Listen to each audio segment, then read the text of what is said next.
We're live. And one. We Welcome. are live. What's up, YouTube? Hey, YouTube. We're here. We're here. We finally made it. We're Um, here. this It is took new. us 2 months to. We were walked. Went on a walk. We walked over. That's why it took us 2 months. Yeah. Yeah, we both had to move our houses to wherever YouTube is. San Francisco? Is that where YouTube is? Um, so, I have yeah. no idea. We both moved our houses right outside. And there's just kind of cables coming out of our windows that lead across the street to the YouTube. Just straight into the YouTube. Which is a guy. Dude, can It's you just a imagine? guy. Can you admit? It's pretty crazy. Can you imagine that? I'm Oh, we imagining it already right got now. people in there. All right, folks, welcome, welcome. Well, yeah, well, I guess so. Welcome everybody. Thanks for joining us over on YouTube. We, Yeah. we had a lot of discussions and chats at the tail end of last season, to kind of go over why we wanted to move over here, and we're here now, and we're hoping this will make a easy experience for everybody. Um, because most people got Google, Gmail, or something, right? Which means they got YouTube. So I feel like not everyone has Twitch, and it's a little bit harder to get into Twitch, and it's a little bit harder to find us. So this is a better way for people to find us and enjoy our hilarious and informative banter that you're receiving right now. But I see some familiar faces in there. Alec Hamilton. I feel like Anthony Yeah. Damazine. I'm sorry if I'm not saying that right. I feel like they were on the Twitch side as well, and obviously Nick DeLuca. Probably. Great to see you again, Nick. Yep. We got some. I'm glad everyone made it back. I'm glad you made it over. Hopefully the transition wasn't painful for anybody, but we're here. And what are we doing? What are we doing? It's an existential question, The but only, yeah, what are we doing? Yeah, what are we doing? Well, I think we decided to go back to pop culture stuff like we talked about Yeah. doing. Yes. Yes. And yeah, my friend, I think we're gonna maybe do some stuff from the property Conan. Yeah. Yeah. Absolutely. I've. It was discussed before, and I was like, we got to do it. Okay. Okay. I see And you you were in the like, chat I here. don't want to Sorry. do it. Damazin. Okay. Good. I appreciate the correction. Gotcha. Gotcha. Damazin. Damazin. Got it. All right. Yeah. Yeah, man. I think we're gonna do Conan the Barbarian. Dude, you just interrupt me Yeah. Sorry, I was reading to the chat. fumble over someone's last name because you have problems reading. This is true. This is true. There's Well, no I'm trying to secret. explain Conan. I Yeah. was trying to reveal the whole big thing. I'm I'm sorry. ready to go. No, this is we can edit this out because it's YouTube. So back up. Start over. Start over. Okay. So we decided to do a uh, piece based off of Robert E. Howard's Conan. Huh? Yeah. Not bad, right? Not bad. Couldn't be better. It What do could you? be better. What are you gonna do though? You're just gonna let it flow out organically, intuitively? I don't know, man. Maybe, maybe that's a pretty good possibility. I am going to. Well, I've got. I don't have Photoshop up anymore. I have ZBrush, Yeah. which is a new change. I just realized that. So, for those of you who don't know, I started learning 3D stuff recently. I guess 2 months ago is when I started, and so I've been doing it on and off. And yeah, I've been jumping into ZBrush. So what I'm going to do is I'm going to create a maquette, I guess, of Conan. We'll see how far I get. I mean, I've never done one of these before. Um, in Conan, I mean, in ZBrush like this. So it should be a lot of fun. And then we'll light them in Blender, maybe, if I ever finish it. And yeah, then we use it as reference for a painting. Should be a lot of fun. Heck yeah, it's gonna be great. I think. I think the thing that I've learned 3D here and there, And the thing that I've noticed the most is that if you stop doing it for a week, you forget everything that you learned in the prior. Yeah. If you were working on it for a year, you forget everything, every single thing that you learned. Well, so to give context, Tyler, correct me if I'm wrong, dude. You started learning ZBrush about a year or two ago, right? I've messed with it on and off actually since art school. Remember in art school I did like a big grizzly bear type thing, creature. Yeah, I that's right. sculpted the whole head of that in in ZBrush. Oh, you But did? yeah, this is why I bring up the whole like forgetting everything I've learned about it, because I've worked in ZBrush since then, which is 100 years ago now. And I can never, every time I open it up, I've forgotten every little thing that I can do. I really got to keep on it, like use it every week thing. But yeah, so I've been in and out of it since then. And man, I just can't stick with it long enough to get it to iron itself into my memory. Dude, I can totally concur with that. I mean, I took 2 weeks off, I think, from using it because I was using Nomad Sculpt on my iPad because I don't know what the hell I was doing, but and I was like, now I'm like, where did I put that sort of stuff? Who put this doesn't make any like I forgot to put on like Nomad has freaking symmetry on automatically. Yeah. The ZBrush doesn't, you know. And so I was like, I forgot to turn on freaking symmetry. Yeah, you gotta hit your little X or whatever. Yep. I guess it's X for ZBrush. Yeah, it's X. Yep, you got it, dude. Yeah. So but we're back, baby. We are back.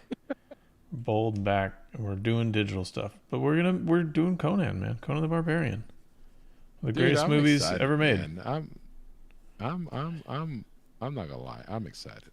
I think it's I think it's pretty damn cool that we're doing that. You know. Yeah, me too. Sorry, I'm just trying to tool around with this Dynamesh here. I don't know why it's doing that. I kind of want to. I don't know what I'm gonna do. I'm just gonna work with no intention and see what happens. Well, I like the idea of like taking this property up and holy crap, this intensity is nuts, dude. And here's another thing about ZBrush: you update it, and it's like your settings just get nuked. This is what you got to do. Like, I haven't done it yet, but a friend of mine who works in ZBrush a lot sent me his UI. You can like set up your UI and save it. And I've never been able to figure out how to do it. But it seems like a good thing to do. It's in preferences, custom UI. It's right there. But then you got to go through this whole thing. And so, but now here's the thing. I know it's like we're turning this into like a ZBrush thing, but it's all right. People want to know. It all depends on the UI too, right? So like I noticed, at least for me, I was all about kind of like, oh yeah, sweet. The first UI I saw, I was like, oh, custom UI, this makes total sense. But then I started seeing other UIs, and I was like, well, that makes a little bit more sense for my liking, for what I would want to use it for. And then it's just been a mess. Like the friend I was talking about, he sent me his UI just because the little demo he sent me was using his UI, and it just has all the main tools he uses, but he was like primarily trying to unwrap, like to UV wrap a dude. He was unwrapping it for me, showing me how to, and it just had all of his tools that he uses for that, and they're in like their own little bundle at the bottom of the screen because he uses them so much. He wants to have them ready and available. Maybe because Yeah, it's friggin' impossible to find anything when you're actually in ZBrush. dude. I saw a so this is so we're on YouTube, so we should shout out other YouTube streams that I watch a ton of them, ton of like, well, I guess I watch a lot of YouTube, but there's an art stream called the Stylus League. Um, Oh, that sounds that cool. is yeah, it's really sweet. It's hosted by uh, Mike Thompson, who's an illustrator, and yeah, he's great. He's done tons of stuff. I mean, he's been in the business for a long time. I realize. Do you remember NFL Street, The game? the game? I don't. Yeah, like Uh, NFL. If you look up NFL Street 2, he did that the cover for it. I was like, I found no that shit. out. I Okay, was yeah, like, I didn't remember what? that. I don't know if I Yeah, even remember that, but yeah. I love And I I'll love get, the old game illustrations, man. dude, they're great.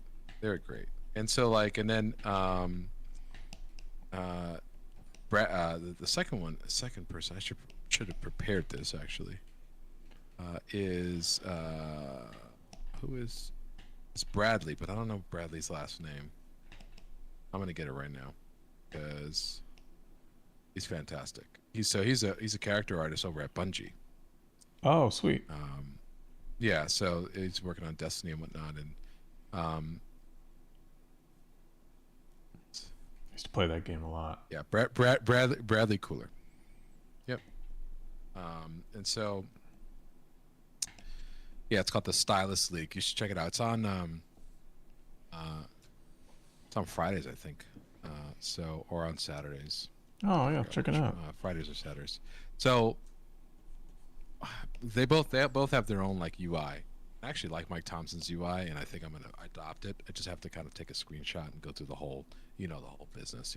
Yeah, and find Um, everything. but there's this other. So they have a guest artist working with them for the month usually, and Oh, so that's cool.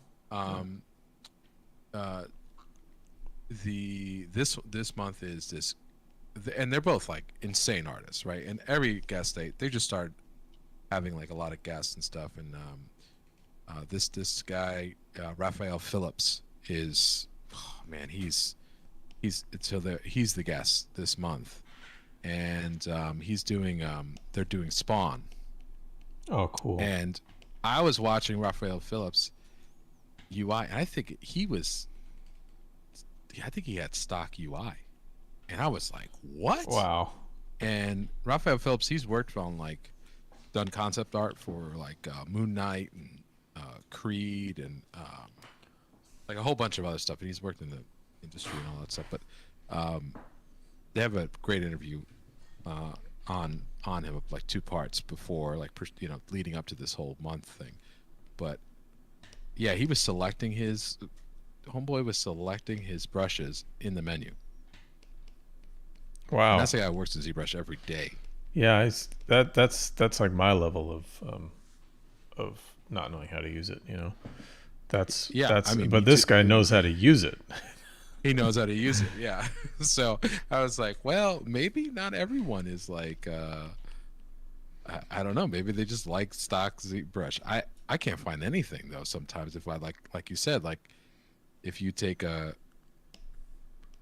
couple of days or like a couple of months off, forget about it. It's like it might as well be a new program to you. Yeah, that's my But issue, man. I can never find anything. I can't tell you I how many. digress. Like most of my searches, like I feel like most of my web searches are how to find something in ZBrush. Oh, really? It's like ZBrush has this great series that they had. I don't even know when it was, but they had like it was like called there's like little shorts called Ask ZBrush, Mm-hmm.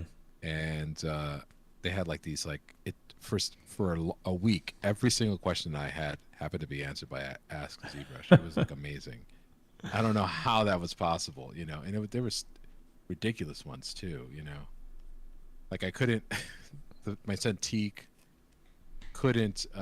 Was it like it didn't fit So I have a 4K monitor, and then I have my Cintiq, which I think, I don't know, it's not 4K, so it's an old, your old Cintiq that you sold Yeah, to me, right? And yeah. I so forget like what the resolution on the older ones 20, is. yeah, I forgot what it was, but like, um, the when you it kept ZBrush kept starting up on my 4K monitor, and then I would bring it over to my Cintiq, and it would be all like too large, so like the interface, I couldn't like close the tool menu because I didn't know how to do that, so I was just stuck on the tool menu the whole time. God, This man. is ZBrush problems, but like so yeah, so I that's the type of stuff that like Ask ZBrush kind of in all the tutorials that I got that I just didn't like get a chance to like look at. We're all answering stuff for me, but it's a dumb it's not a dumb UI, it's just it is dense. Yeah, I would say. Yeah, I mean, I know I guess it was made for, designed by certain types of people, but it's it's convoluted, I guess, is the way I like to describe it. And mainly because I've used Nomad at this point, so I feel like Nomad's so good. there's some like intuitive qualities to the menuing and where to find stuff on Nomad. But Yeah, again, I don't work with ZBrush every day, and so I don't know it, just like I imagine someone who works in ZBrush every day and is like never oil painted all the little shorthand things that we have about oil painting. They're like, I don't know what yeah, the hell you guys are talking about. well, also, I mean, like when you're in oil paint though, it's not like you land in 2.5D mode as Yeah, default. that's true. That's true. That's true. Like it's where it's yeah, it's it's all good though. Um, But so yeah, enough man. about that. No, So I love talking about this. I think Nomad is so good. I just don't have my iPad. I've noticed that I have like a 2017 iPad, and it's you know it's definitely showing its age with Nomad. Especially when you hit the render button, and it can't handle like even close to the polygon count of ZBrush, and it's not like I'm pushing it. You know. Yeah, Um, yeah, it's but it's got some difficulties, I guess, in that respect. yeah, but with the new iPads though, you could do some damage on that stuff, man. I know I've been thinking about It's, getting one, but I haven't bit the bullet yet. dude, just wait till next year. Well, that mean next year You it's know, going to be like what? What are they going to do? What's about to hit us? I think the chip's going to be a lot better. Okay, maybe they've caught up on chip shortage situations. Well, that and like the chip's going to be faster. I think the newest one out now is not really much of an upgrade to the M1, so M2. Right, Um, right, okay. so it's like if you're going to pay all that money for, 'cause it's not like they lessen the price because of it. Uh, you know, you might as well get a better regeneration type of whatchamacallit, gains, Yeah, yeah. Either way, I'm excited. either way. Yeah. Anywho. Um let's see. Oh, we got 7 people watching now. Sweet. Oh, nice. Um I'm glad we're getting some people over here. I know they're probably like waiting for us to show up on on Twitch. Twitch. Hi, we've moved. Hi, you reached Tyler and Ray. Oh, maybe that's, you know what? Good point. We're on the fly. We're figuring this out on the fly here. That is something I could do on the Twitch side. So people go to our page, I can tell them we went over here. And then it'll say, "Take that, Jeff Bezos." What's a Twitch? I'm sure Bezos doesn't even know that he owns like Probably, yeah. right? He's a smart guy, right? Seems like a smart guy. Well, he can't. Well, whatever it is, he can't touch us. Yeah, that's right. We're We can not say there whatever we anymore. want about him. Now we're working for Alphabet. Well, we're not working for anyone. We're just on here using their platform No. for free. It's pretty nice.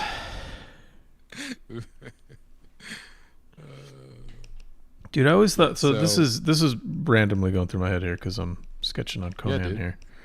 They always make because Arnold Schwarzenegger, he's always like ripped, and I don't think that's what Conan would have. I think Conan would have been more like an MMA fighter, UFC fighter. Like Yeah, those guys exactly. are kind of sinewy Exactly. and they don't have like huge muscles because they're like designed for No. fighting. Right.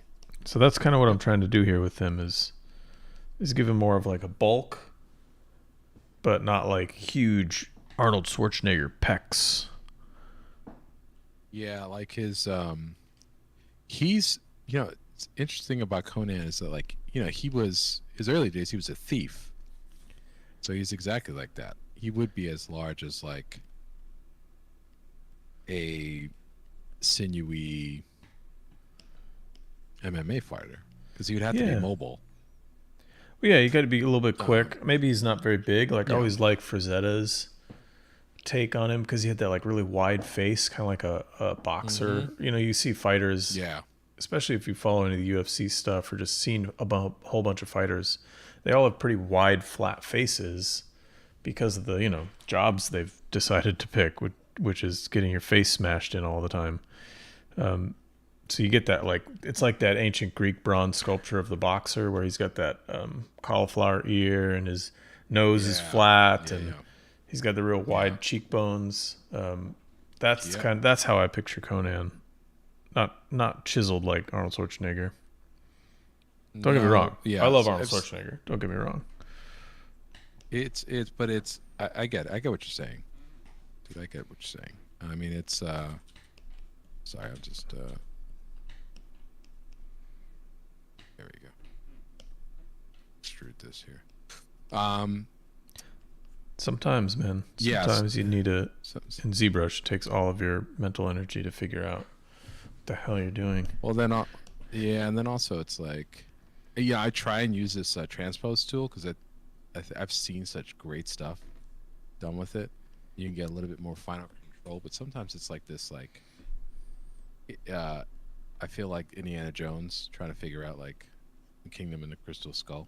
Like, why am I here? What's going Well, on? I don't know what that means. What does that mean? Kingdom of the Crystal Skull. That sounds like a silly name. They wouldn't make a movie like that. It's the damn movie that you dragged me to. Oh yeah. Well, Okay. when everyone in the world was excited for a new Arnold, like a new Arnold, I almost said Arnold Schwarzenegger, excited for a new Indiana Jones movie. Yeah, I got caught up in the hype. I did for Star Wars Episode 1 as well. I was excited. Yeah. Right? Yeah, I got first day tickets, man. I skipped school in high school, first day tickets as well, and then I saw it 7 times in the theater. And then What? 7 times? 20 years later, I realized, well, not even 20 years later.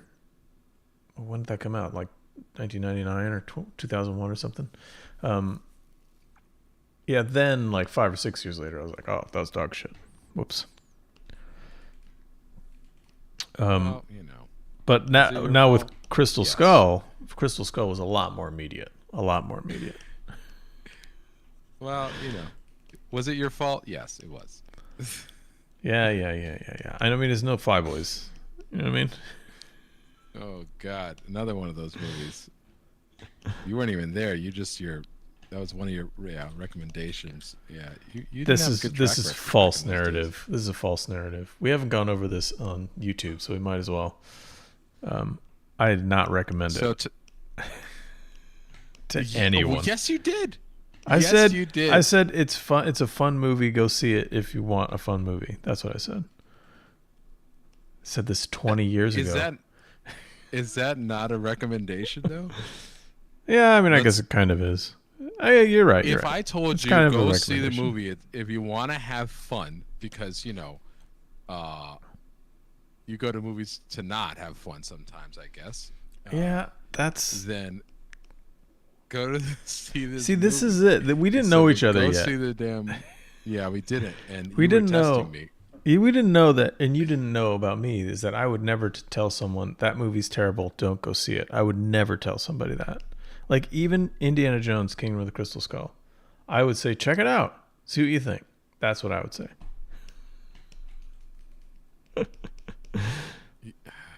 Never gonna live this down. Never gonna live this down. Fuck this effing Flyboys. Like, well, you know like, why? seriously. Because you went from like, dude, I said it was fun. I mean, I didn't say it was the greatest movie ever. It was awful. It was bad. Awful movie. It was bad. And I think we It were was all. really bad. Yeah. I think we'd had a whole bunch of conversations too before Flyboys came out, of like really wanting like a good World War I movie. Right. And then that I hit. think that makes it even worse, Tyler. But And it wasn't good. But if it wasn't for Flyboys though, it wouldn't have come up with the biplane rating for before Rotten Tomatoes. You know. Yeah. Before we should have made a website back then. It's like four biplanes. You know. Yeah, I know. We could have capitalized on a huge industry reviewing movies with biplanes. It's good. It's all good. Listen, it's your Star Trek 1. Yeah, I hate Star Trek. You thought it was well. artfully done. I have respect. Yeah, that's true. Burned. I have respect for Star Trek 1, I guess. So one thing we haven't set up yet, folks, in the chat, if you're watching, is we haven't set up the bot that kind of does all the stuff, Nightbot. So we'll set that up for next time, but we'll put links to our websites and everything in the details on the video. But we do want to encourage you to like and subscribe and to ask questions. You know, if you're in the chat and you got questions for us that are art related or anything, really, please feel free. Jump on in. Ask away. Yes, please do. So I sort this out. I don't know how to. When I see all the ZBrush masters like Raphael Grassetti and Right. Mike Thompson extrude things like it's no tomorrow. It's like, oh yeah, totally. Yeah, I never really even did that. I guess I should. I get it. I like on a conceptual level, I totally understand it. Just more like trying to just get the main shapes in. And this is great for me because it's going to help me with my anatomy and doing anatomy studies like this. So it's all good. And if I need to, I'll just trim this. You just cheat it. You just cheat it. It doesn't matter.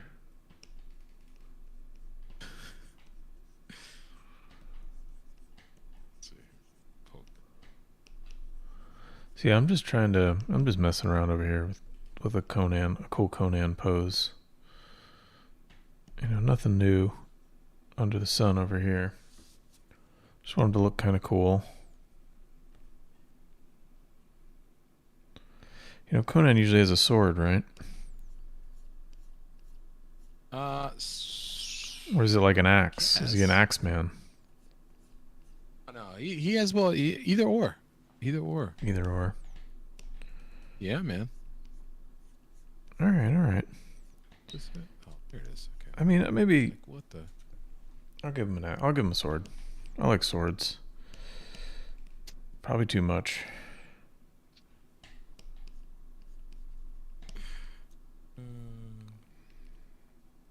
But like, what? So when I don't know enough about Conan really to talk about this.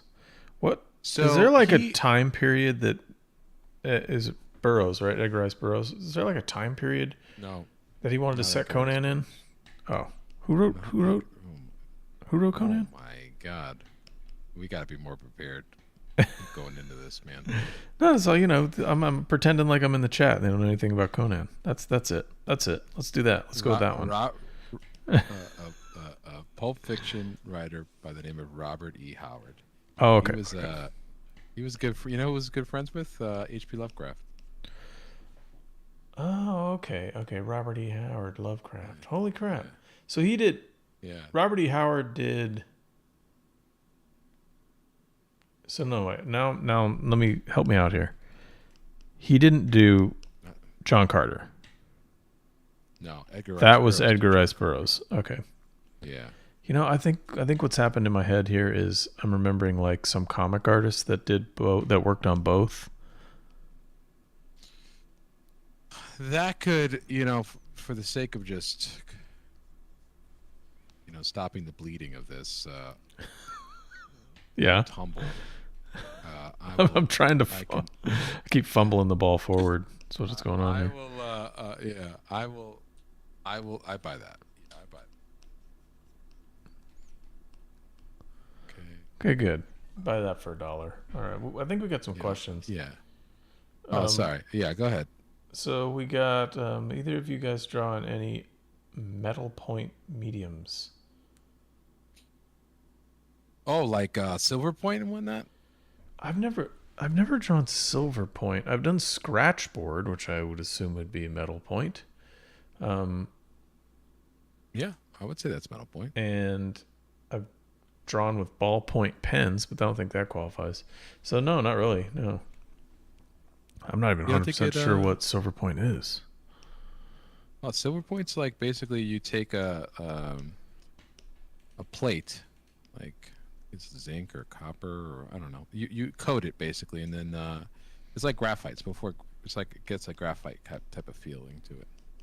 Oh, I see. You just rub it right on that sucker. Oh, okay. That's how you prepare it. That's pretty cool.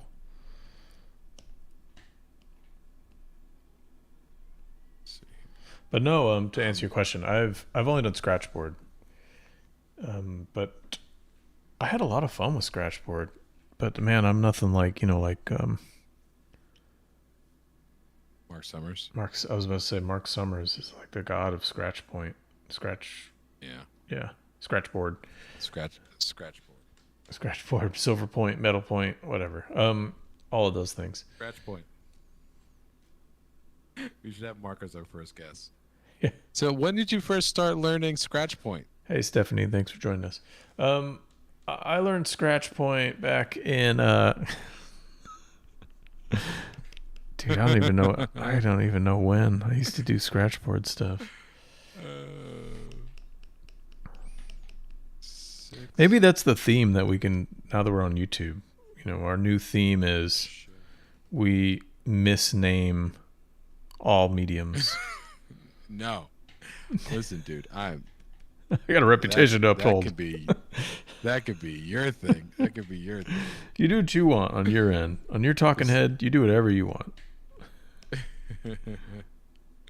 Ray's not going to stand for this. I'm not going to stand for it. Hey, Javier. Good to see you. Yeah. Sorry, I'm going to occasionally interject and thank people for tuning in and saying hi. Dude, please do. I am like, it's a little hard to, I'm usually okay with like painting, but like this is a new medium for me, so I'm still kind of like fumbling through things here. Like I know, the thing about 3D is like I know what shape I want to make. It's just making it. Mm-hmm. That makes sense? It is. It's like learning to draw again, You got to train your mind to make the shape. It's so, like, I get it. I know what I want. That's the thing, too. And I'm like, it's like, no. What tool does it do? Why is it doing that? Blah, blah, blah. But it's going okay now. It's looking really cool, man. Got a whole torso going there. Yeah. Thanks, dude. I know. Slice this here. That's the thing. I haven't learned the slicing tools and like the hiding tools. I haven't learned any of that stuff. Dude, well, you're never gonna learn it. So I give up. Giving up now. On my head. Then so this is something that Mike Thompson I got from Mike Thompson. So when you want to just kind of like start over onto something, or because I haven't polygrouped any of this stuff obviously yet, you go to modify topology. I think there it is. Delete hidden. So I just hid the stuff and then close holes. See? Yeah. So it really nice. Just I didn't delete anything. I just hid them, but then I deleted the hidden stuff and then Mm-hmm. You close the holes from there. But Just the like cool thing is, just like in Jurassic Park. I mean, anyways, what were you saying? You're saying something. like Jurassic Park? Yeah, when they close the holes in the DNA. They plug the holes. They plug holes. I'm glad you can follow me on this. This is permanently on YouTube, everybody. Awesome. I'm proud of you for doing that. What the hell was I saying? Oh, so the thing with that I find, at least with ZBrush, is making stuff up is so much easier for me. Oh, that's great. That's like, like wherever you can find a place like to comfortably make things up is really nice. Yeah, like from sculpting from my imagination, I can do. Like I at least I feel comfortable doing it, and it's like yeah. I don't know if that makes any sense. No, I think that's makes total sense. I think that's one of the things I like about it is when I can't visualize something, I can go into ZBrush and like sculpt out a head of a creature if it's like not working right for me. And that's me. That's me right there. It's just being able to visualize it, and I can, but like you're pressing into the surface, which is like super cool, Mm-hmm. and like maybe that's what I've been thinking of, like what I want to do, like a whole piece in ZBrush so that I can just like kind of force myself into learning more of the program better. Is like when we were in art school, I made that huge crochet for that crochet class, but I don't have that physical sculpture anymore. So maybe I'll remake it in ZBrush. In ZBrush, yeah. I mean, I know they have ones built in there, but it'd be fun just to sculpt one. Dude, it's essentially the cool thing about ZBrush also is that, like, at least with sculpture, is that you're doing that every time you start to sculpt a figure. It's like I'm doing yeah, that's right. You're doing an crochet. Yeah. Yeah. And that's the the preferred way of working representational, in this program. So a lot of people work like that, and it's like beautiful. Like it's like you get to just practice anatomy over and over and over again. And to see people like Raf Grissetti, Grissetti, I think it's Grissetti. I think it might be Grissetti, yeah.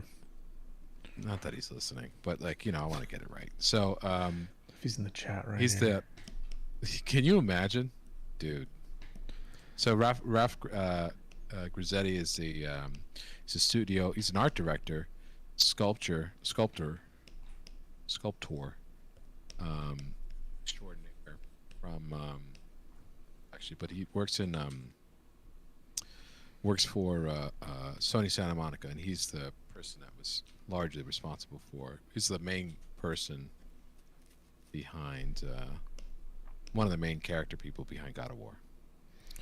Yeah, he did a lot of work on Kratos' main sculpt. Yeah. And then Ragnarok, he actually was an art director on. Oh, cool. I didn't see that credit. That's nice. Yeah, Ragnarok was really fun. At least, I just wrapped that up recently. Yeah, I gotta get.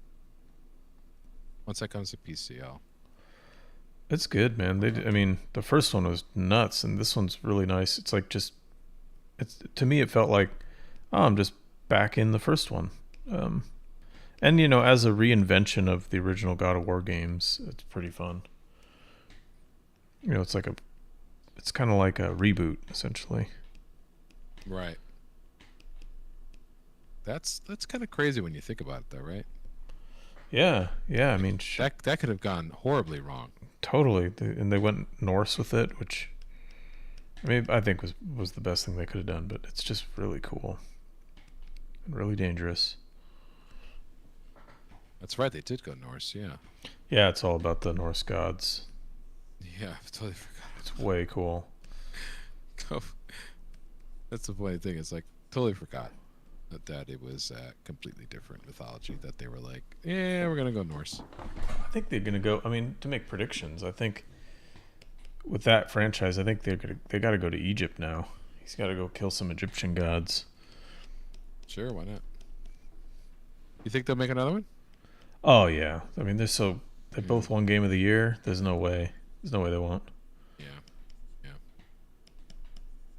And they got this Like, new crazy look. You know, I mean, it's such a huge facelift from the old God of War games. They got to keep going. Like sorry, I'm just looking at some reference here. Oh, I should probably look at reference, huh? I like that's important too. I have some like MMA fighters up here. I'm trying to. Oh, that's a good idea. Get a sort of mix of their body types. You know, I figure it's Conan. I figure Conan's not big. He's kind of like the whole Wolverine debate. Like Wolverine's supposed to be like 5'2" or something. Like he's very, very small. Yeah, he's supposed to be kind of like a Wolverine. Yeah, he's like little, but packs punch. Like the, you know, like the canonical fantasy dwarf. Like they're little, but they're not tiny. They're like almost 5 feet, but they're just burly, like super burly. That's kind of what I'm trying to go for. I think I like the short, squatty Wolverine myself. Me too, dude. Me too. And I'm glad this has come up because I've been thinking about this in my head, but I haven't talked to anyone about it. They're gonna do the X-Men. You know, they've entered the Marvel Cinematic Universe. They won't. How are they gonna do it? Hugh Jackman. No, because he's out. He's out. He's done. No, he's doing the next Deadpool as Wolverine. But that's it. Like, and that's under Fox. He's done. He's not doing the MCU Wolverine. Who owns Fox? Well, they do now, but they're still not blending they're not making.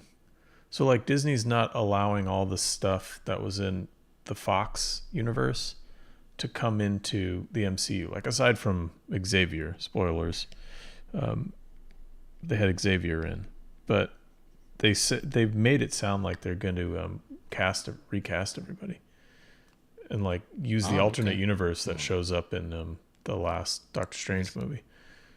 It was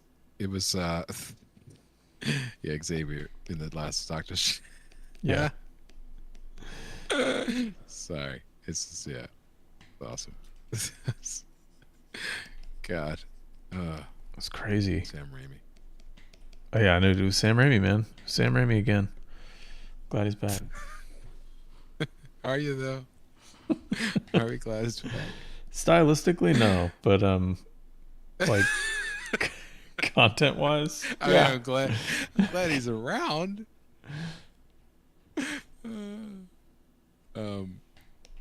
So the Conan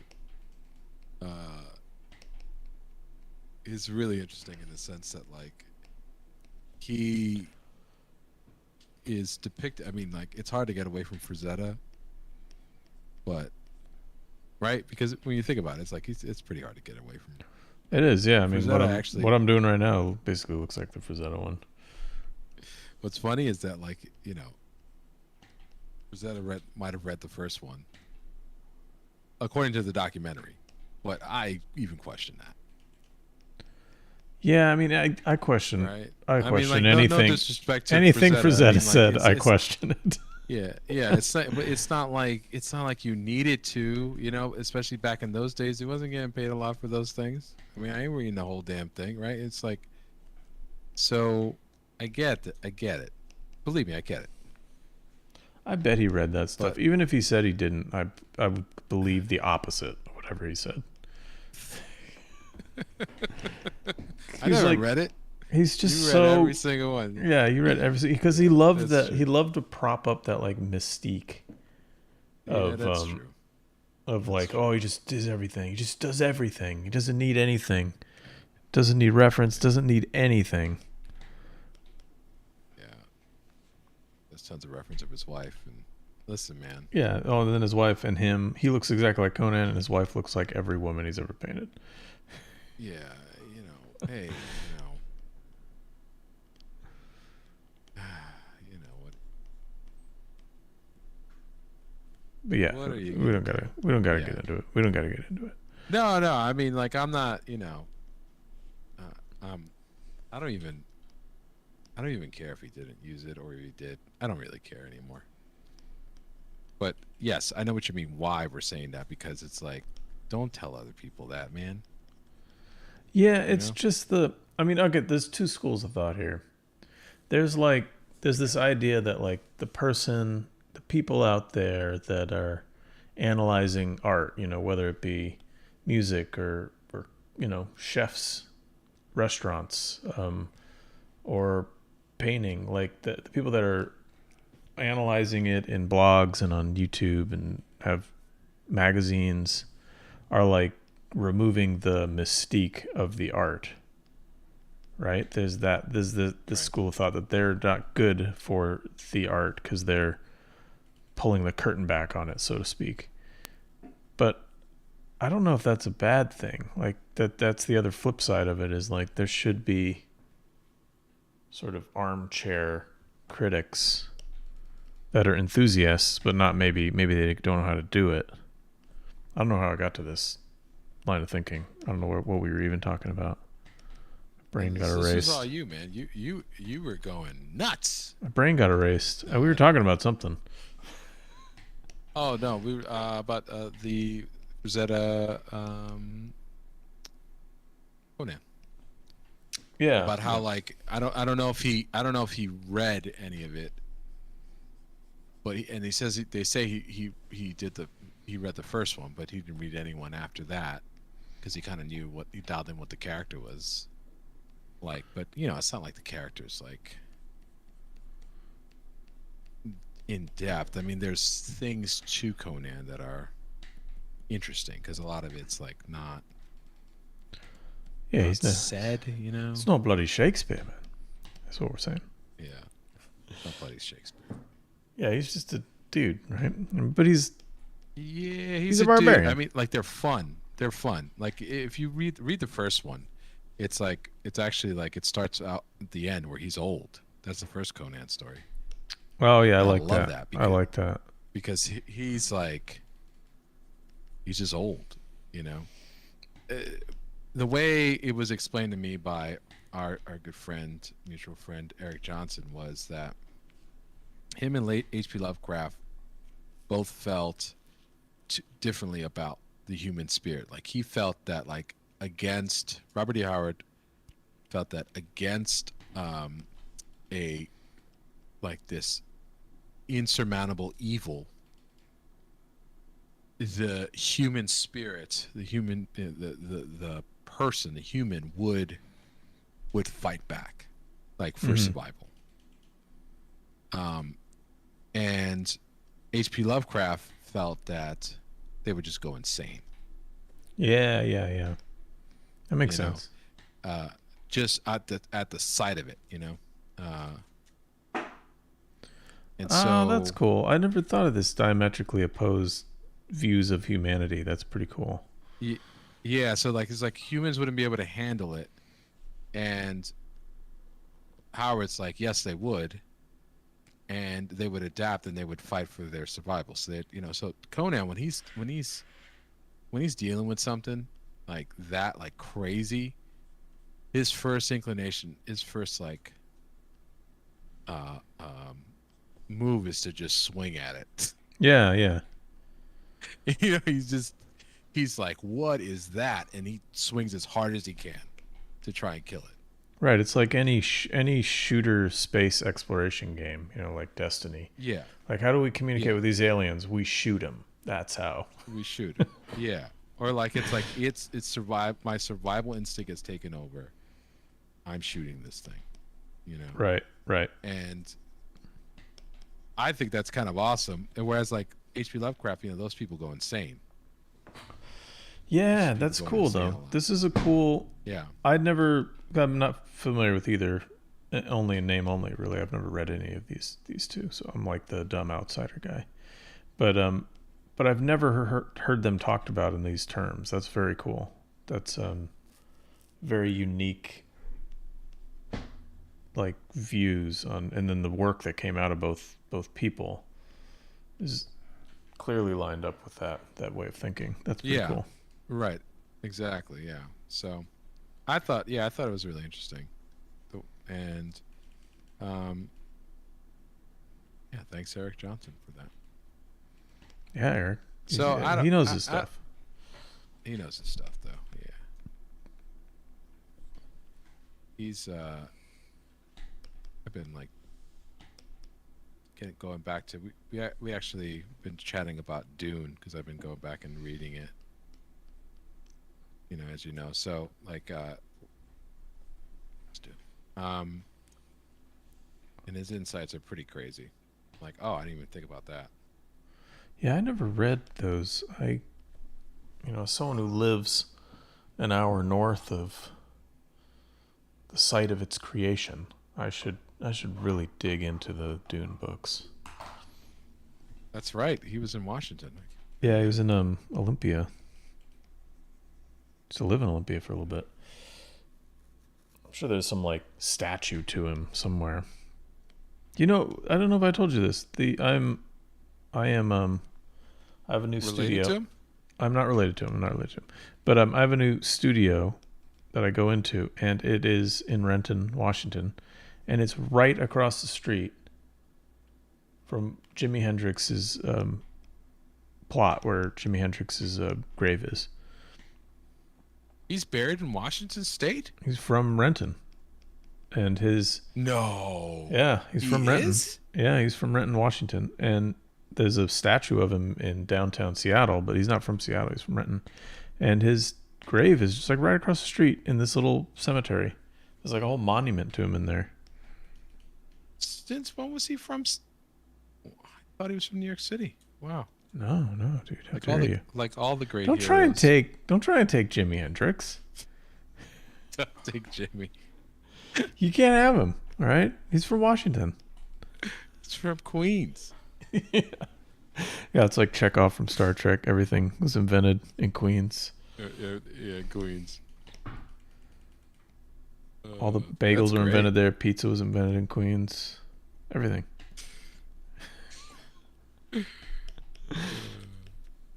You haven't heard Hendrix until you've heard it in the original. Yeah.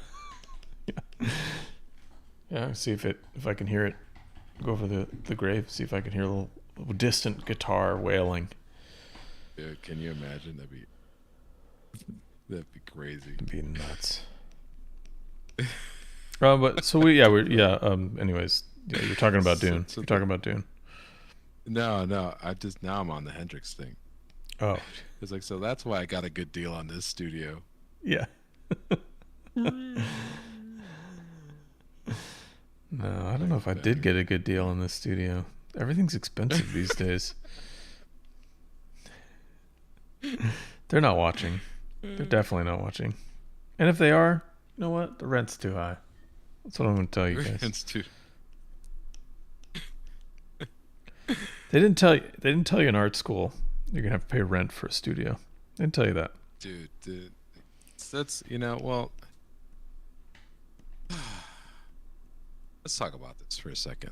The things they didn't. This segment's going to be called "The Things They Didn't Tell You in Art School." Okay. All right, go. So a lot of people have these rants about how they don't talk about any of these things. All the things they don't talk about in art school. And that's a fair criticism. But like, they did talk about a lot of things. Like, you know how many things you have to know just to become an artist? Yeah. Like, a lot. I'm sorry. Like, it's a lot. Yeah. It's just like, well, do you really think it's like necessary to talk about, I don't know, taxes and things like that, which are important? Well, But I like will argue that when it just when you in that don't, one case, yes. well, we talked about taxes, yes, and there was a discussion about it. But like, do you think it's really more important than learning fundamentals? Because I don't. No, no, I don't. I Like they agree with talk, you. Dude, I agree with you there for like sure.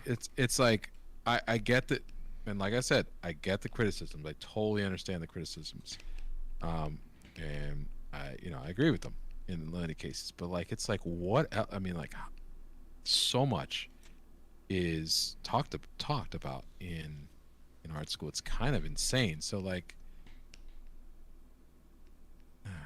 yeah, Well, no, you that's got all. to drop I'm some sorry. things, but I feel like they shouldn't be mutually exclusive, right? It shouldn't be like, No, we're only going to teach you how to paint and then figure out the rest. I feel like there should at least be a small amount of the class, one of the classes that is the business of illustration, sure, so sure. that you That's can totally like, fair. because and that can be super broad, right? It can be, how to do invoices, how to deal with clients. It could be a whole section of it could be how to deal with personalities. You're all in art school, probably not so that you can go work in an office. So how to remember that some people do work in offices and you have to negotiate people's personalities. um Yeah, that like all of those little things I think would be good extra stuff to add on to like becoming a professional artist. sure. And yes, I'm just such a. I guess I'm more like, yeah. I think you should be given resources for it. I think your time in art school is so limited. I also feel like you should be working on your freaking skills in your portfolio because like, and you should have a plan, and that's where the business is too. Like, the research of your market and understanding that type of stuff. Like, yes. Yeah, Um, that'd be great. but like, I don't know. We felt it when we were in school. It was like tick tock, tick tock, tick tock, tick tock. Like, I Yeah. mean, we felt like we were there for a limited time, and Mamma mia! Like we had to get good. We had to get good fast. There And was then no we just had to waiting. get out into it. Then we had to go right out into it because it was like Yeah, student loans are coming. Um, yeah. Seriously, yeah. but yeah, I don't know. I mean, I assume that's Yeah, I how mean, I assume that's everyone's stuff. But I mean, even we you and I both went to undergrad for different things. yeah, I went yeah, for yeah, for biology sure. initially, and then it ended up being an art degree. But there weren't any Nerd, even nerd. nerd. Excuse me. I studied DNA. The even in none of those classes at that school offered like a how to deal with the real world situation. Yeah, I mean, but I also think that as somebody who taught, at that level for my God, man, it was like like Yeah, almost you taught for like 14 10 years, years, dude. right? More than that, yeah, No, 14. more than that. Yeah, yeah. That's crazy. At the university level. So like some things you just don't like, and I would sit there and I would do business things and in those classes, initially, and like I'm like none of this stuff really the students just didn't get it because they never experienced it. I'm like, no, it's like you don't understand. Your schedule is going to just shrink by an order of magnitude. Yeah. Like you have to set up a this and this and that, and like, and I just felt like I was doing a version of in the real world. In the real world, when you get into the real world, you're not going to Yeah. just like They're already super immediately tuned out. unhelpful. Tuned out Yeah, and instantly. so I I I remember one day I stopped myself because I thought at first I was like, let me just hammer it in until somebody gets it. But then I stopped myself and I told the students, I'm like, listen, people are going to tell you about what it's like in the real world. It's like, and it's going to mean absolutely nothing because you have to. It's one of those things you got to experience it for yourself. Yeah. So, uh, and the only thing I said was like, the closest thing I could tell you to being that would relate to being in the professional, like being outside of school, Because some of these people, students have never been outside of school. Like their life has never been anything but that, right? School has been a major part of it. So once that's gone, right? I said the closest thing I could tell you, it's like how like when you go to, I would say like when you go to on summer break, and you're telling yourself, I'm gonna get all this cool stuff done. I'm gonna do all these projects that I want to do, and at least some of you are, right? And are saying like, oh, I'm gonna get all this cool stuff done. Like now I'm gonna have time to actually do it. But then you go home, then you start your summer job, and then you're working all the time just to save up money for school the next semester. And then when you get home, the last thing you want to do is go and draw. You just want to chill out. And then like on the weekends, you just want to hang out with your friends because you haven't seen anyone. Yeah. And then you blink, and then the summer's over, and you're like, I didn't get any work done. That's what it's like, but it's the rest of your life. Yeah. Yeah. So there have been people, even in school, when we were in school, that I saw them outside of when they were first to graduate. I remember saying like, hey, how are you? How's everything going? And they were like, good. It was like, I haven't made much work, and it had been a year. Like I haven't made anything really. Yeah. And I'm thinking, how could that happen? It's like, oh, well, because you have to support yourself, right? Yeah, I got to pay the bills. Yeah. So I digress, man. I don't know what I'm doing. Don't listen to me, kids. No. Look, this is facts. Ray's laying facts on you. And it's true, man. It's like, I don't know how you I thought my stuff froze up. No, just switched on me. Did we lose the screen? No, we're good. We're good. Woo! Can you imagine? Can you imagine an hour in this gold that we're giving rant, them? All that rant. Yeah, Ray's entire rant about everything. Yeah, about everything. I have to make up for your misspelling of people's names and not thinking Edgar Rice Burroughs created Conan. A lot of faux pas. I think it was me the last time that was it's Robert E. Howard. Who's his name again? And who did all the illustrations for Howard Pyle? Is that the guy? Howard Pyle. Oh God. I picked up Eric, our good friend Eric Johnson, who I have to keep mentioning because he's the one that got me into all of this, like the actual readings of Robert E. Howard. And so he gave me a bunch of like the Greg Manch's Conan. Yeah. Once he was done with it, he gave me that, and I have the Garigiani Brand McMorn. Yeah, that's right, Gary. Yeah, and so I'm gonna read that. Mark Schultz, I think, did a Conan as well when they like fully illustrated that. Yeah, I think. Well, my publisher John knows both those guys very closely, and he's I think he's published some of their extra Conan type work. John Flask, people. John Flask, good guy, and he loves comics. He probably, if he was in here right now, he'd probably be giving us all an education on the history of Conan the Barbarian. Chat with him about comics. I could do it. I would love. Oh, that. You'd be able to hang with it. I'm like, I don't know anything about it, but he like knows everything. Like, he knows a lot of the people personally. Look at some reference here. What am I doing? Hey, don't use reference. What are you doing? Hey, guys. Don't use reference. Hey, guys. Hey. No, everyone, use reference. But you see, this is what I'm talking about, though. I would never been able to do this in drawing, is what I'm saying. Like, this is like my memory. I don't know. It's a relief to know that, like, oh, I know this stuff. Yeah. It's there in your head. Whatever. I'm there. I'm just like a lunatic right now. All right. Hey, in the chat, Arcvane? I think it's Arcvane. We just switched to YouTube. We were on Twitch for a while, and this is our very first episode on YouTube. So welcome. Thanks for joining. Yeah, thanks for joining. Seriously.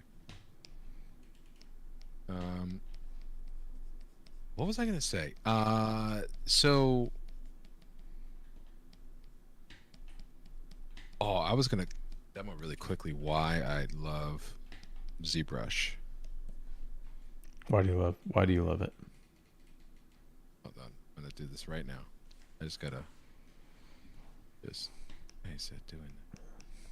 Oh, user error. It's a Ray problem. What'd you do? Explain it to me. No, I was just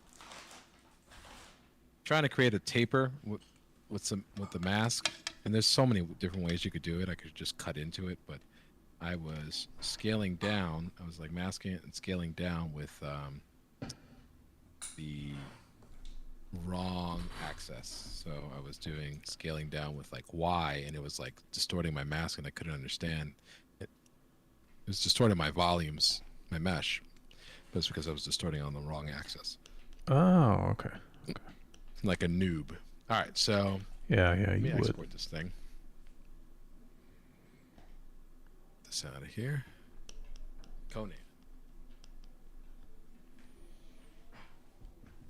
I can't wait. All right, let me save this thing too. Did ZBrush save my auto saves? Usually does. Usually saves does. too This is many. another of them. thing. It eats up your This is another hard drive space. Yeah, hard drive. I gotta like. Yeah, there's all this crap. Okay. Yeah, I gotta get rid of like all this stuff.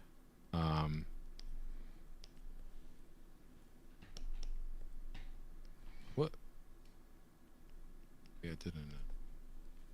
Let's check it really.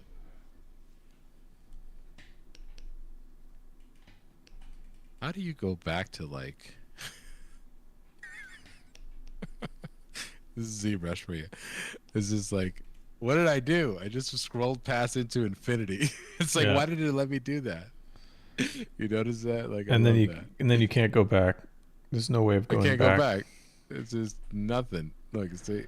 There's so many, and I'm sure there's ways to go back that I just don't know of. But there's so many times I step over that line that I have to like, oh, gotta close the whole program now. Reboot the whole thing.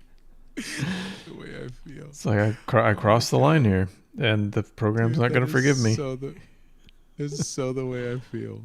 It's so the way I feel. All right, let's see. Import OBJ. Oh, I should do this in here. Okay, so I got Blender open. Yeah. I got a scene that I already made up. All right. Nice. So I don't want to. I just want to make sure I don't have. Okay, so there's it. Bing, bing, bing, bing. There's my, whatever that I just did. Don't judge me on it. But Looks great. why? Look at that. Oh wow, that was quick. You just dropped it into a lighting scenario you had it set up. Yep. This is why I love 3D so much. Yeah, Because I could do this. that's Or killer. I'm gonna like mess my. But like all of that lighting information is already baked in, which is cool. This is actually one of the advantages Blender has actually over ZBrush, is that ZBrush isn't really a true 3D program. It does have its own lighting. Let's see if I can find it here. All right, because it was like originally that weird, basically 2.5D, sculpt reliefs or something. It's like, who's this for?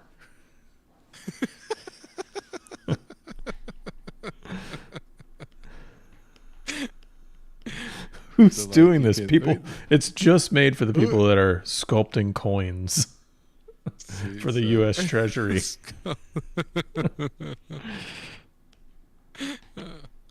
Oh my god! You imagine the. Oh, It's an incredible tool to make the new coinage, the new version of Benjamin Franklin's face. It's really, really funny. On the 13-cent coin. I don't have anything. I don't have anything against ZBrush. That's funny. No, this Who's is this for? Yeah, I'm not trying to. I love ZBrush actually, but No, I'm just you are bashing them. the hard. character But I'm playing here is the character of me that doesn't know how to use the program and therefore makes fun of the program. It's like I'm sitting in a car and I'm like, how do I make this horse go? What do I just turn this giant wheel? Beep beep. All right, let's see what other reference I have here, so I can. I don't know. What do I want to do? I haven't really designed them yet. It's more of an anatomy thing. I should maybe block out the rest of the figure. Yeah, I'll do that. Let's do that. And then I can. So Ralph Grizzati's got these like this sketch series, like how he conceptualizes stuff in ZBrush, and he's so fast, but it's so exciting to see. Like he did a Hellboy thing. Oh, cool. Like, you hear his like fingers going, like just. Yeah, flying, that's right? my friend who sent me some stuff. That's what I'm hearing on his end when he does a video.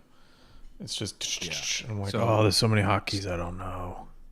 So this is the thing about like at least Grizzati's got his own UI, and he shows you how he sets it up and what he maps all the keys to.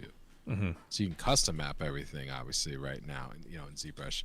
But like, so he doesn't go to the menu to find the brush, or it doesn't go through like the National Treasure, like, Freemasons key code that you have to kind of put in to get into Fort Knox to get a freaking to steal the Declaration of Independence. Steal the Declaration of Independence. We're gonna steal the Declaration of Independence. So it's what did I just do? Oh, I know what I did. Okay.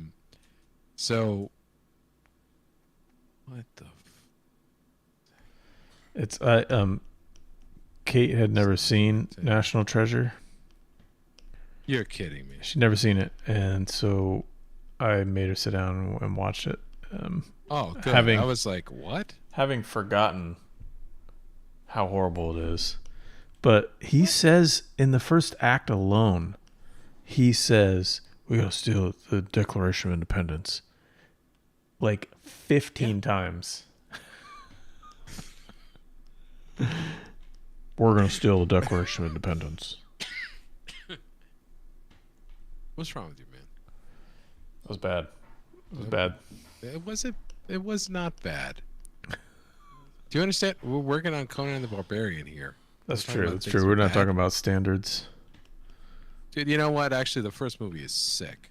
Conan the Barbarian is amazing. It might be. We've talked about this a lot on our 4 years of LiveBrush. 4 years, not 4 years. 4 seasons. Oh my God! I was like, you're scaring me. I was like, no, what? We haven't done this for 4 years, but we've talked about this a lot about near perfect movies, and Conan the Barbarian is a near perfect movie.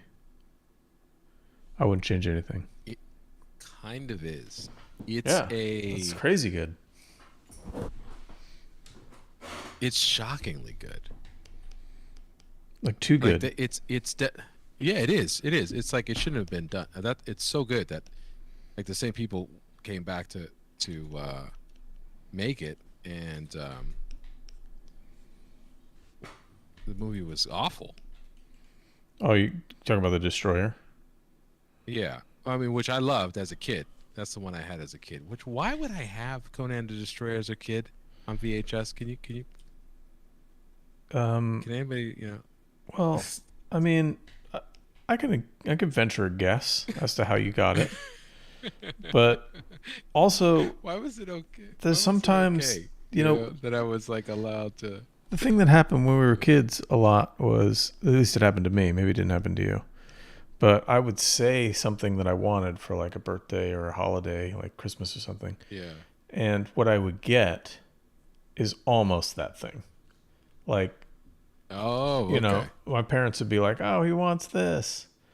And then they'll get, like, for example, I wanted a particular Godzilla movie that I saw that I thought was pretty cool.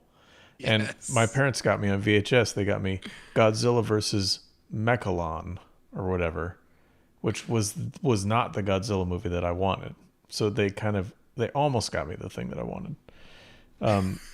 So then I was stuck with the VHS. So I imagine what happened to you was you said, I want Conan the Barbarian, Mom and Dad. And they were like, there's Conan. We got it. Here you go, son. I'm not sure if it was an official copy. I don't know. I had a lot of bootleg copies, man. You used to buy them at WonderCon. No one's saying. No, don't bootleg anything. No, don't bootleg anything, anybody.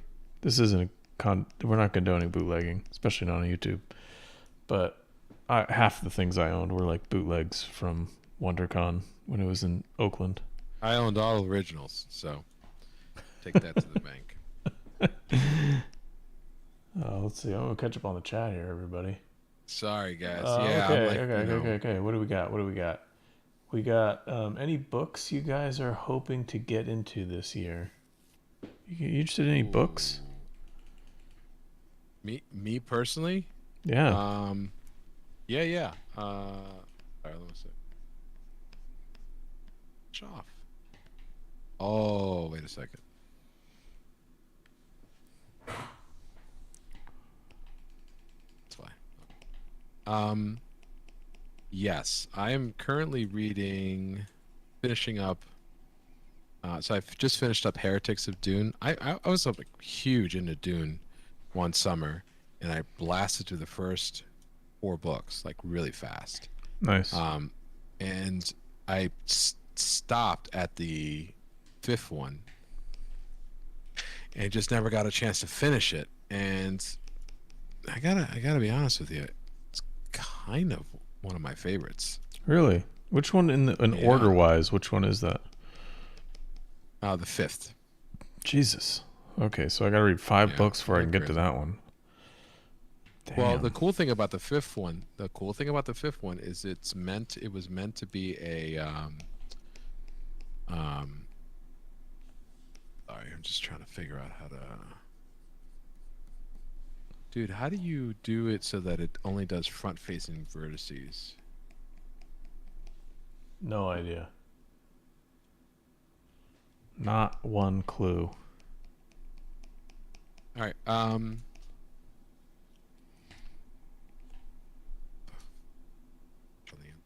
Do that.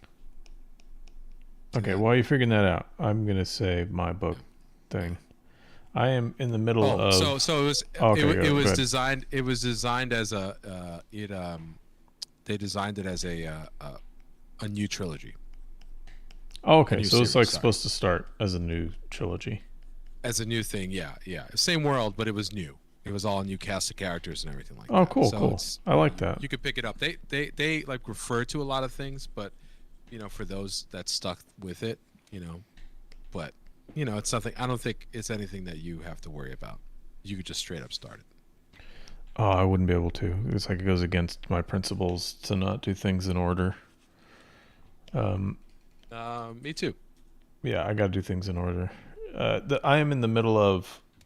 Speaking of doing things in order, I'm in the middle of a series that I think I will say, and I'm willing to take discussions about this, but it might be the greatest fantasy series of books that I've ever read.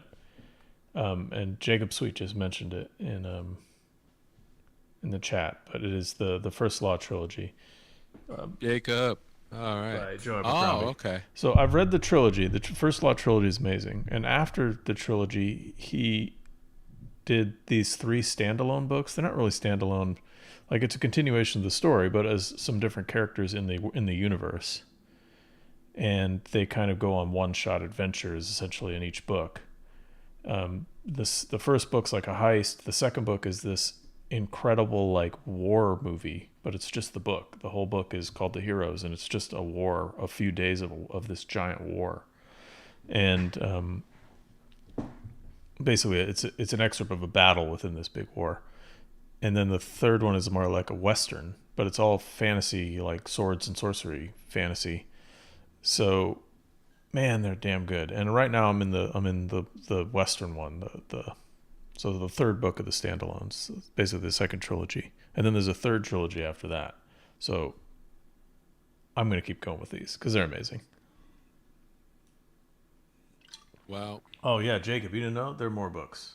There's so there's the first trilogy, the first law. There's the standalones, and then there's a second trilogy, and then I think there's a collection of short stories after that, and then I'm sure he's working on more.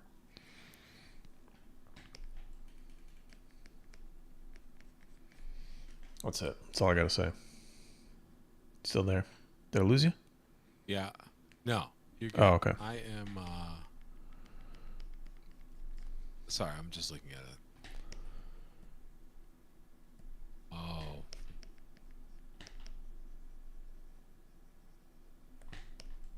So so those are the. So sorry. That's the series. I didn't mean to. No worries. So it's I definitely should take a look at that, because it's kind of like why I'm liking doing this Conan, because there's a character in it that is clearly inspired by Conan the Barbarian. He's basically the lead character in the First Law trilogy, even though it's told from the perspective of a number of different characters. He's one of the main ones, but his name's Logan Ninefingers, and he's that like barbarian guy, that like no bullshit, true grit dude, and he's just really good, really well done.